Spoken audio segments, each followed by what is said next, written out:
शुरुआत कर्नाटक से करेंगे, जहां पर कांग्रेस की बम्पर जीत के बावजूद अभी तक मुख्यमंत्री को लेकर पेच फंसा हुआ है। तीनों पर्यवेक्षकों ने अपनी रिपोर्ट मल्लिकार्जुन खड़गे को सौंप दी है। मुख्यमंत्री का नाम तय करने के लिए दिल्ली में खड़गे के घर पर बैठकों का दौर चल रहा है। मुख्यमंत्री के मामले पर राहुल गांधी ने भी खड़गे से मुलाकात की है।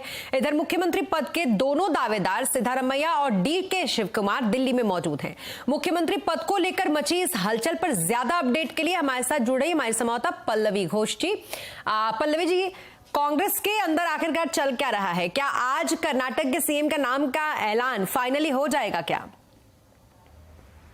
पूरा सीन दिल्ली शिफ्ट हो गया है और यहाँ पे फैसला लिया जाएगा कि कौन बनेगा अगला मुख्यमंत्री कर्नाटका का। यहाँ पे डीके शिवकुमार और सिद्धारमैया दोनों मौजूद है और दोनों की मुलाकात कांग्रेस अध्यक्ष मल्लिकार्जुन खड़गे के साथ होना है। और ऐसे में राहुल गांधी की मुलाकात केसी वेणुगोपाल के साथ ऑलरेडी हो चुकी है। देखिए, दो तीन बातें ध्यान में रखा जाएगा। सबसे पहली बात यह है कि एक ऐसे आदमी को बनाया जाएगा मुख्यमंत्री जो पार्टी और सरकार दोनों को एकजुट करके रखे। ऐसे में सिद्धारमैया का पल्ला भारी है क्योंकि ज्यादा से ज्यादा विधायक उनके साथ है, लेकिन डीके शिवकुमार के साथ भी ये बात माना जाता है कि वो एक ट्रबल शूटर है। मुश्किल घड़ी में वो संजीवनी बूटी लेके आए थे कांग्रेस पार्टी के लिए। और जहां तक आप संगठन की बात करें, वहां पे उन्होंने संगठन को भी मजबूत किया है और उन्होंने हमेशा से शुरू से ये कहा था कि मैं 130 सीट दिलवाऊंगा कांग्रेस पार्टी के खेमे में। वो हमने देखा कि हुआ है। साथ ही साथ 2024 के लोकसभा चुनाव में कांग्रेस का प्लान ये है कि ज्यादा से ज्यादा सांसद कर्नाटक से आए, तो ऐसे में डीके शिवकुमार की जरूरत पड़ेगी। अगर डीके शिवकुमार मुख्यमंत्री नहीं बनते हैं तो उनको ऐसा क्या दिया जाएगा कि वो और उनके समर्थन खुश रहेंगे। बहुत सारे फॉर्मूले की बात की जा रही है, लेकिन कांग्रेस के सूत्र मुझे बताते हैं कि अभी तक वो जो रोटेशन की बात चल रही है वो ऐसे इस पे कोई चर्चा हुई भी नहीं है। आपने देखा होगा कि राजस्थान, छत्तीसगढ़ में ये फॉर्मूला कामयाब नहीं हुआ। दूसरी बात यह है कि डीके शिवकुमार को क्या अहम पोर्टफोलियो दिया जाएगा और साथ ही साथ राज्य के अध्यक्ष बने रहेंगे, क्योंकि ऐसे में टिकट डिस्ट्रीब्यूशन वो एक बहुत ही बड़ी ताकत है, बहुत ही बड़ा पार है और वो शायद डीके शिवकुमार के साथ रखा जाएगा। लेकिन जितने कास्ट कॉम्बिनेशन जो कर्नाटक में बिहार और उत्तर प्रदेश की तर्ज पर यहाँ पे कास्ट बहुत ही इंपॉर्टेंट और अहम फैक्टर है, उसको भी ध्यान में रखा जाएगा। जो बैलेंस ऑफ पावर की हम बात करते हैं उस पर भी चर्चा हो रही है और शायद आज फैसला नहीं हो पाएगा, शायद कल ही इस बात पे ऐलान होगा कि अगला मुख्यमंत्री कर्नाटक का कौन बनेगा। बहुत शुक्रिया तमाम डिटेल्स के लिए आपका पल्लवी जी। तो कुल मिलाकर सस्पेंस अभी थोड़ा सा इस पर बरकरार रहेगा, लेकिन कर्नाटक में मुख्यमंत्री पद के दावेदार डीके शिवकुमार ने कहा है कि मुख्यमंत्री पद को लेकर कांग्रेस हाईकमान जो भी फैसला करेगा वो उन्हें मंजूर होगा। सुनिए क्या कुछ कहा उन्होंने। Any formula discuss, sir? No. No formula, one line formula, leaving all our rights behind. Congress High Command have informed you about any CM post to you or about anyone? Nothing. They are happy. At least we have delivered and we have saved the country's interest. Karnataka का मुख्यमंत्री जो भी बने, लेकिन इतना तो तय है कि कर्नाटक में कांग्रेस की जीत ने विपक्षी दलों में एक नई ऊर्जा भर दी है। एक बार फिर से विपक्षी एकता को लेकर चर्चा आगे बढ़ रही है। विपक्षी दल कांग्रेस की जीत को बधाई के साथ 2024 के लिए अपना फॉर्मूला भी बता रहे हैं। पश्चिम बंगाल की मुख्यमंत्री ममता बनर्जी ने कांग्रेस को लेकर बड़ा बयान दिया। उन्होंने कहा कि जिन राज्यों में कांग्रेस मजबूत है वहां कांग्रेस का समर्थन करेगी, लेकिन कांग्रेस को भी बंगाल में टीएमसी से लड़ना बंद करना होगा। The strong party must be given priority, and wherever is the Congress strong, in their respective 200 seat or something, what we have already calculated, let them fight. We will give support. No, nothing is wrong, but they have to see that they have to support the other political party also. I am giving you the support in Karnataka, but you are fighting against me every day. It should not be the policy. It is for everybody. If you want to get some good things, then you have to sacrifice yourself also in some area. और ये राय सिर्फ ममता बनर्जी की नहीं है, बल्कि Samajwadi party के अध्यक्ष अखिलेश यादव ने भी ममता वाला फॉर्मूला बताया। उनका कहना है कि जो जहां मजबूत है वो वहां चुनाव लड़े। आदरणीय नीतीश कुमार जी, आदरणीय ममता बनर्जी जी, केसीआर साहब और बहुत सारे दल इसी कोशिश में हैं कि कोई रास्ता निकले और जो दल जहां मजबूत है उस दल के नेतृत्व में ही चुनाव लड़ा जाएगा। हालांकि ऐसा बिल्कुल नहीं है कि कांग्रेस ने इन तमाम सुझाव और रायों को मान लिया, क्योंकि कांग्रेस के सांसद अधीर रंजन चौधरी को ममता का फॉर्मूला पसंद नहीं आया। उन्होंने पलटवार करते हुए कहा कि बंगाल में ही क्यों, जहां जरूरत पड़ेगी वहां टीएमसी के खिलाफ लड़ेंगे। अधीर रंजन चौधरी ने कहा कि कर्नाटक चुनाव से पहले ममता बनर्जी ने कभी नहीं कहा कि बीजेपी को हराने के लिए कांग्रेस को वोट दो। आज ये कांग्रेस पार्टी की जीत हुई है। ममता बनर्जी को लगते हैं कि अभी कांग्रेस पार्टी के साथ किसी हालत में समझौता के बिना वो चल नहीं पाएगी।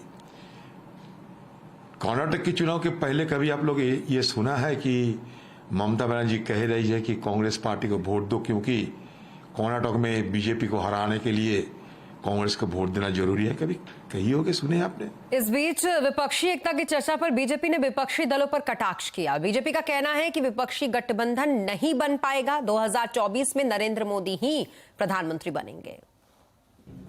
ये राजनीतिक दल जिनके अधिकतर नेता भ्रष्टाचार में डूबे हुए, घिरे हुए हैं, उन्होंने पहले भी महागठबंधन बनाने का काम किया था, लेकिन कहीं काम नहीं आया। लोगों ने उनको नकारा है, उनके भ्रष्टाचार के चलते, उनकी नीतियों के चलते। न इनका नेता है, न नीति है, न नीयत है।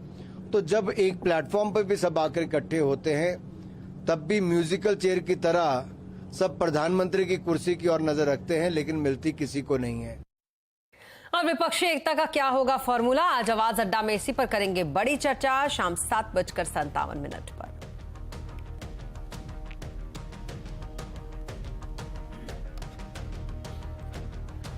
और अब बात है प्रधानमंत्री नरेंद्र मोदी की, जिन्होंने आज 71,000 रोजगार पत्र बांटे। मेला देश भर में, यानी कि इस रोजगार मेला में देश भर के 45 जगहों पर यह लगाया गया। पीएम कार्यक्रम में वीडियो कॉन्फ्रेंसिंग के जरिए जुड़े। इसके जरिए युवाओं को केंद्र सरकार, राज्य सरकार और केंद्र शासित प्रदेशों के विभिन्न विभागों में नौकरी दी जा रही है। अक्टूबर 2022 में रोजगार मेले की शुरुआत हुई थी, जिसमें साल के अंत तक 10 लाख भर्तियां करने का वादा किया गया है। इससे पहले अप्रैल में प्रधानमंत्री ने 71,000 युवाओं को रोजगार पत्र दिए थे। प्रधानमंत्री ने संबोधित करते हुए कहा कि बीते 9 सालों में सरकारी भर्ती प्रक्रिया ज्यादा तेज, पारदर्शी और निष्पक्ष हुई है। आज आवेदन करने से लेकर नतीजे आने तक की पूरी प्रक्रिया ऑनलाइन हो चुकी है। आज आवेदन करने से लेकर नतीजे आने तक की पूरी प्रक्रिया ऑनलाइन हो गई है। आज डॉक्यूमेंट को सेल्फ अटेस्ट करना भी पर्याप्त होता है। ग्रुप सी और ग्रुप डी के पदों पर भर्ती के लिए इंटरव्यू भी खत्म हो गए हैं। इन सारे प्रयासों का सबसे बड़ा फायदा यह हुआ है कि भ्रष्टाचार या भाई भतीजावाद की संभावनाएं खत्म हो गई हैं। और अब बात करेंगे बाजार की, जहां फिर निफ्टी एक्सपायरी के दिन बाजार में मुनाफा वसूली के साथ बाजार गिरावट पर बंद हुआ। सेंसेक्स 413 अंक गिरकर 61,932 पर बंद हुआ और निफ्टी 112 अंक गिरकर 18,287 पर बंद हुआ। आज सबसे ज्यादा बिकवाली ऑटो, इंफ्रा, बैंकिंग शेयरों में रही। मेटल, एफएमसीजी, एनर्जी शेयरों पर आज दबाव रहा। मार्केट का पूरा हाल समझने के लिए चलते हैं सुमित के पास। सुमित, बताएं जरा कैसा रहा आज का बाजार? देखिए, आज भारतीय बाजारों में वैसे तो फर्स्ट हाफ अलग तरह से कामकाज कर था, लेकिन सेकंड हाफ में बिकवाली आई और इंडेक्स डे लो के आसपास जाकर बंद होता हुआ दिखाई पड़ा। निफ्टी करीब 0.5% से ज्यादा की बिकवाली के साथ डे लो पर ऑलमोस्ट 112 अंकों की गिरावट वहां देखने को मिली। फिर निफ्टी एक्सपायरी थी तो थोड़ा वॉलेटाइल सेशन में था। पीएसयू बैंकिंग बास्केट थोड़ा बहुत सपोर्ट कर रहा था, लेकिन otherwise auto, infra, banking in सब में बिकवाली थी। स्लाइटली बाइंग आईटी के अंदर, स्लाइटली बाइंग पीएसयू बैंकिंग की तरफ, slightly buying mid cap, small cap में, लेकिन मेटल, एफएमसीजी, एनर्जी सभी शेयरों में बिकवाली थी। और जो प्रेशर था वो फ्रंट लाइन इंडेक्स में ज्यादा देखने को मिला था। Mid cap, small cap slightly बढ़त थी, ऊपरी स्तरों से बिकवाली जरूर हुई, लेकिन फिर भी हर निशान में मोल फ्लैटिश लाइन पे बंद होते हुए दिखाई पड़े। जी, तो कुल मिलाकर बाजार आज गिरावट के साथ बंद हुआ, लेकिन इस बाजार में आज सेक्टर्स और शेयर का किस तरीके का हाल रहा ये भी बताइए सुमित। देखिए, पहले इंडेक्स के टॉप गेनर्स की बात की जाए तो उसमें बीपीसीएल आज लीड कर रहा था। बीपीसीएल, कोल इंडिया, ओएनजीसी, तमाम पीएसयू नाम जो है वो सब तेजी में आपको दिखाई पड़ेंगे। बजाज फाइनेंस 1% की तेजी यहां पर देखने को मिली। गिरने वाले शेयरों में टाटा मोटर्स लगातार तेजी के बाद थोड़ी सी प्रॉफिट टेकिंग। M&M करीब 2% नीचे, कोटक महिंद्रा बैंक 1.5% नीचे, अपोलो हॉस्पिटल करीब 1.5% के आसपास बिकवाली यहां बनते हुए दिखाई पड़ी। मिड कैप में ट्राइडेंट तेजी में था। एस्ट्रल नंबर्स के बाद 6%, ग्रीनवेल नॉर्टन 4.5% ऊपर और अरबिंदो फार्मा नया हाई करीब 5% की तेजी यहां पर देखने को मिली। इसके अलावा मिड कैप लूजर्स में मैक्स हेल्थ केयर 2.5% नीचे, REC 2.5% नीचे, GSPL 2.5% नीचे और PFC करीब 2.25% के आसपास बिकवाली यहां देखने को मिली। मीडिया में dish TV, network 18, NDTV, TV 18 कुछ ऐसे नाम जहां पे फ्लैट टू नेगेटिव साइड पर क्लोजिंग आते हुए दिखाई पड़ी। लेकिन मोर लेस मार्केट्स में आज बिकवाली जो थी वो फ्रंट लाइन इंडेक्स के अंदर ज्यादा देखने को मिली थी। जी, बहुत शुक्रिया तमाम मार्केट अपडेट के लिए आपका सुमित। तो ये तो रहा मार्केट का हाल और अब बात करेंगे दूरसंचार मंत्री अश्विनी वैष्णव की, जिन्होंने आज संचार साथी पोर्टल को लॉन्च कर दिया है। इस पोर्टल की मदद से गुम हुआ या चोरी हुआ मोबाइल ढूंढना अब आसान हो जाएगा। पोर्टल पर शिकायत के बाद फोन को ब्लॉक कर पाएंगे। इसके अलावा फोन की ट्रेसिंग और रिकवरी के लिए भी पोर्टल काम करेगा। साथ ही आपके नाम पर कितने मोबाइल कनेक्शन हैं ये भी आप जान सकेंगे। अभी तक ये सुविधा सिर्फ दिल्ली और मुंबई में मौजूद थी, मगर अब पूरे देश के लिए इसे लॉन्च कर दिया गया है। किसी भी फोन नंबर को यूनिकली आइडेंटिफाई करने के तरीके होते हैं। उन तरीकों से मान लो सपोज आपका फोन अगर खो गया तो आप तुरंत अपने इस पोर्टल में जाके अपना नंबर दे सकते हो। कुछ आइडेंटिटी की वेरिफिकेशन होंगे, कुछ अंडरटेकिंग्स होंगी और उसके तुरंत बाद में ऑनलाइन टेलीकॉम सर्विस प्रोवाइडर्स के साथ और लॉ एनफोर्समेंट एजेंसीज के साथ इंटरैक्ट करके ये पोर्टल आपके लॉस्ट मोबाइल को तुरंत ब्लॉक कर देगा। देश में कहीं पर भी हो तुरंत ब्लॉक कर देगा। और यहाँ रुकेंगे छोटे से ब्रेक के लिए, लेकिन जल्द होंगे हाजिर। आप बने रहें हमारे साथ।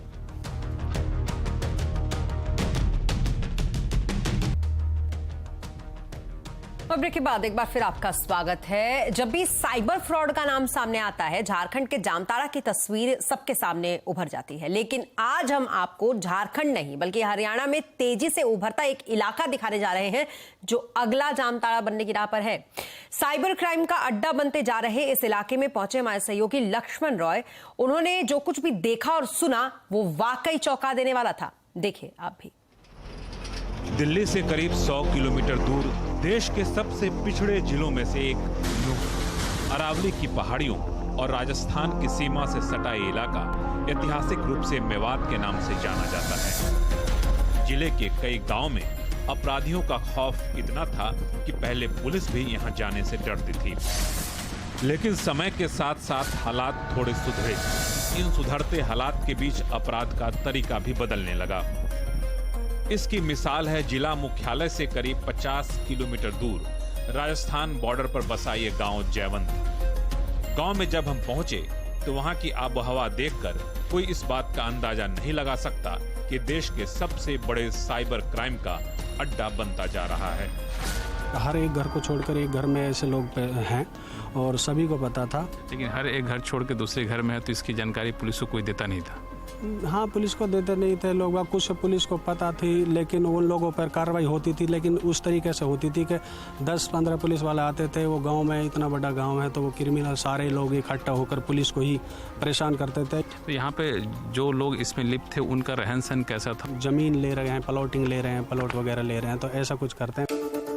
पिछले करीब 2 साल से कश्मीर से कन्याकुमारी तक साइबर फ्रॉड के करीब 28,000 मामलों के तार इस इलाके से जुड़े हुए हैं, जिसमें आम लोगों के करीब 100 करोड़ रुपए ठगे जा चुके हैं। अभी ये इलाका दूसरा जामताड़ा बनने की सफर पर बढ़ ही रहा था कि बतौर पुलिस अधीक्षक इस जिले की कानून व्यवस्था की कमान संभाली 2017 बैच के IPS वरुण सिंघला ने। ऑनलाइन फ्रॉड की बढ़ती शिकायतें जब इनके सामने आईं, तो IIT कानपुर से ग्रेजुएट वरुण सिंघला के लिए इसे सुलझाना बहुत मुश्किल नहीं था।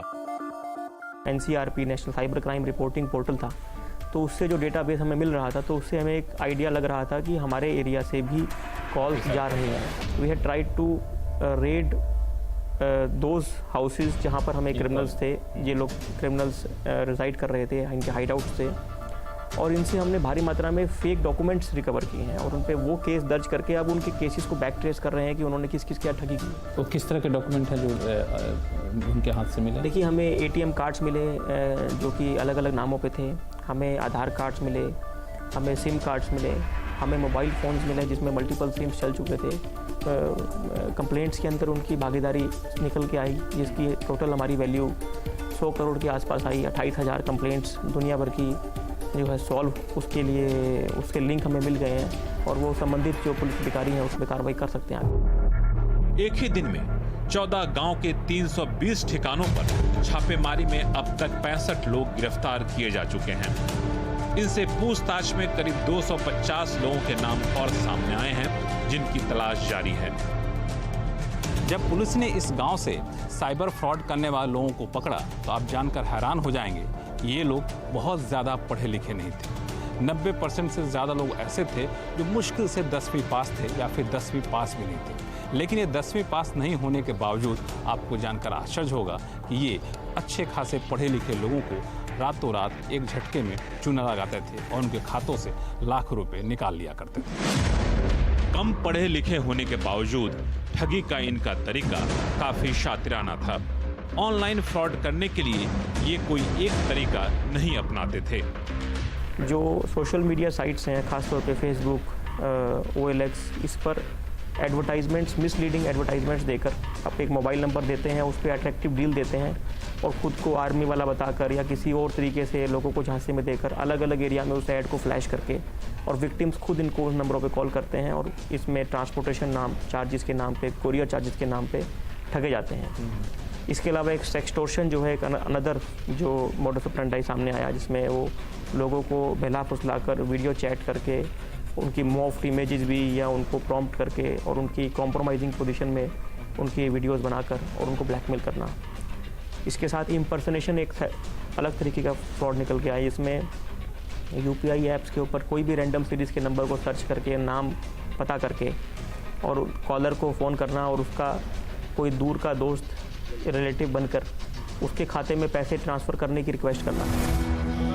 जाहिर तौर पर इन तरीकों से ठगी करना इतना आसान भी नहीं था और न ही किसी एक व्यक्ति के वश की बात थी।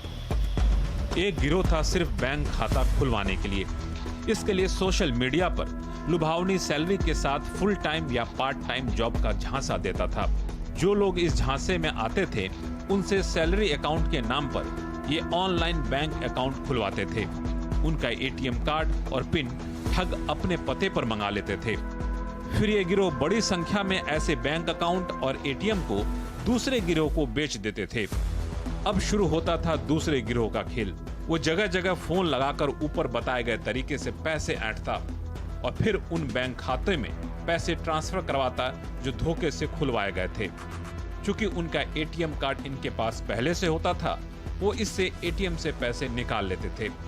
पैसे निकालने के लिए कई बार ये जन सुविधा केंद्र का भी इस्तेमाल करते थे।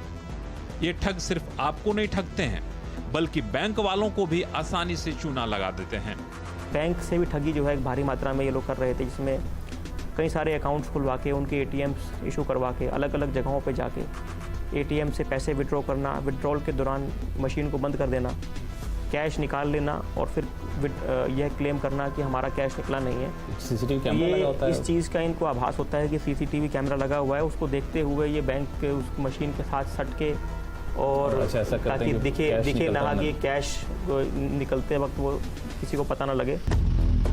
ये सब सुनने के बाद एक सवाल आपके भी मन में उठता होगा, क्या ठगों को गिरफ्तार करना और उन पर नकेल कसना ही एक तरीका है, या फिर हम अपने सिस्टम को और दुरुस्त बनाकर भी इनसे बच सकते हैं?